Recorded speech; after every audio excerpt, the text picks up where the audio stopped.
Be ready. 10 seconds to go.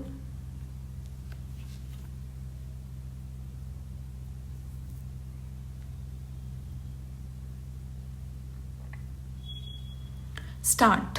That is a tremendous responsibility. Freedom brings responsibility, of course. There is no such thing as freedom without responsibility. Irresponsibility itself means lack of freedom. Therefore, we have to be conscious of this tremendous burden of responsibility which freedom has brought, the discipline of freedom and the organized way of working freedom. But there is something even more than that. The freedom that has come to India by virtue of many things inevitably leads India to play an important part in world affairs. It is not a question of our choosing this or that. It is an inevitable consequence of what India is and what a free India must be. And because we have to play that inevitable part in world affairs, we have another and greater responsibility. Sometimes, with all my hope and optimism and confidence in my nation, I rather quake at the great responsibilities that are being thrust upon us and which we cannot escape. If we get tied up in our narrow controversies, we may forget this. Whether we forget it or not, that responsibility is there. If we forget it, we fail in that measure.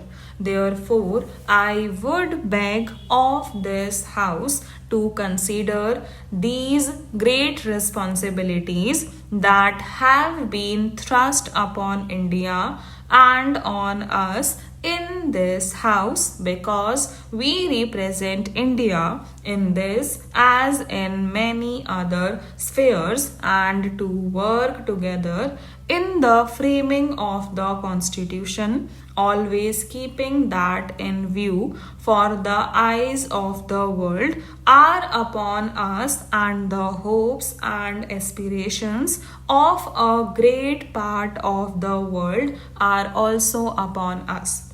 We dare not be little. If we do so, we do an ill service to our country and to the hopes and aspirations of other countries that surround us. It is in this way that I would like the House to consider this Constitution.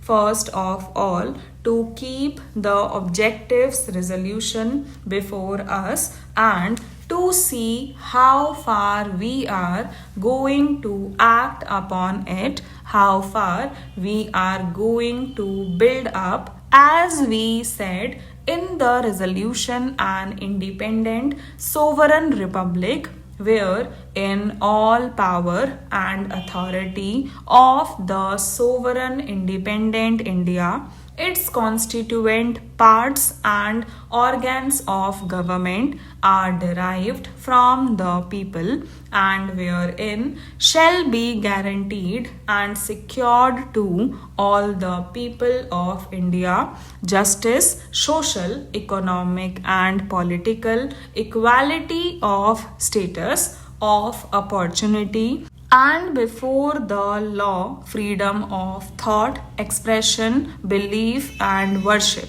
The House will remember that when I brought the motion of the objectives resolution before this House, I referred to the fact that we were asking for, or rather, we were laying down that our constitution should be framed for an independent, sovereign republic. I stated at that time, and I have stated subsequently, that this business of our being a republic is entirely a matter for us to determine, of course.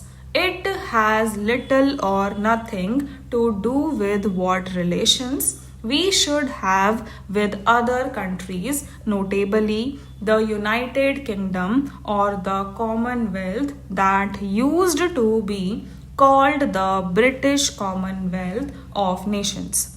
That was a question which had to be determined again by this House and by no one else independently of what our constitution was going to be.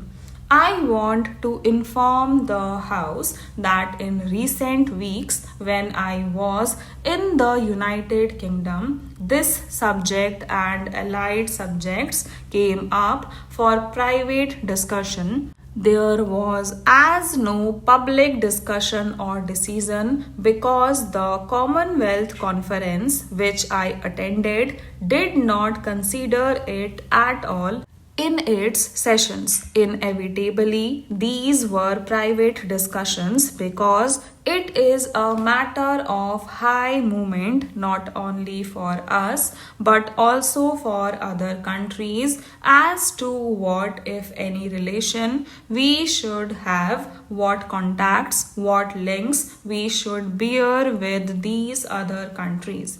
Invariably, the first thing that I had to say in all these discussions was that I could not, as an individual, even though I had been honored with the high office of Prime Ministership, I could not in any way or in any sense commit the country nor even the government which I had the honor to represent. This was essentially a matter which the Constituent Assembly of India alone could decide. I made that perfectly clear. Having made that clear, I further drew their attention to the objectives resolution of the Constituent Assembly.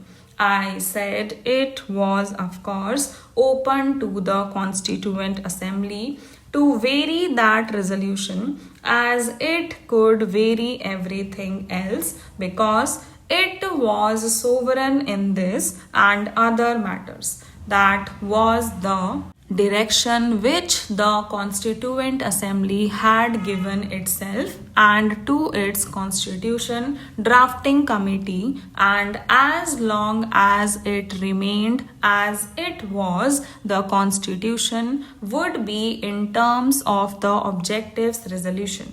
Having made that clear, sir, I said that it had often been said on our behalf that we desired to be associated in friendly relationship with other countries, with the United Kingdom and the Commonwealth.